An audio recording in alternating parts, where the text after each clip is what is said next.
Question number 4 பார்த்தோம்னா, உடன்பாட்டை தவிர்க்கிறதுடைய மாணவனின் பண்புகளை அடையாளம் காண்க அப்படின்னு கொடுத்துருக்காங்க.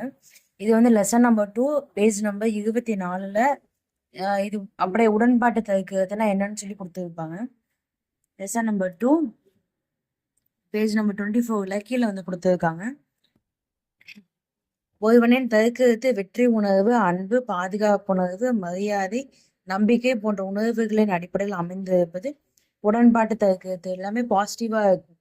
ஸோ இது வந்து இங்கேயும் அதற்கான எடுத்துக்காட்டுகளோட கொடுத்துருக்காங்க. ஸோ மேலே ஸோ இது எல்லாமே வந்து பாசிட்டிவான ஒரு விஷயம். உடன்பாட்டு தவிர்க்கிறது அப்படின்றது பாசிட்டிவா சொல்லக்கூடியதா இருக்கு. ஸோ வந்து இதுக்கு ஆன்சர் என்ன அப்படின்னு பார்த்தோம்னா, பாசிட்டிவா உள்ளதுதான் ஆன்சர் ஆகும். மற்றவர்களுடன் முரண்படுதல், ஸோ கான்ஃப்ளிக்ட் வித் அதர்ஸ் அப்படின்றது கண்டிப்பா கிடையாது. அப்ப என்ன ஆன்சர் ஆகும்? மற்ற மூணும் தான். குழு வேலைகளில் ஈடுபடுவர், கல்வி முன்னேற்றத்தில் சிறந்து விளங்குவர், வாகசிவ் தன்னம்பிக்கையுடன் செயல்படுவர்.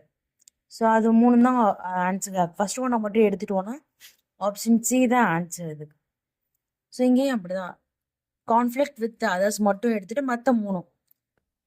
Option C is answer. Involved in group activities, progressive in education, act with self-confidence. Answer option C.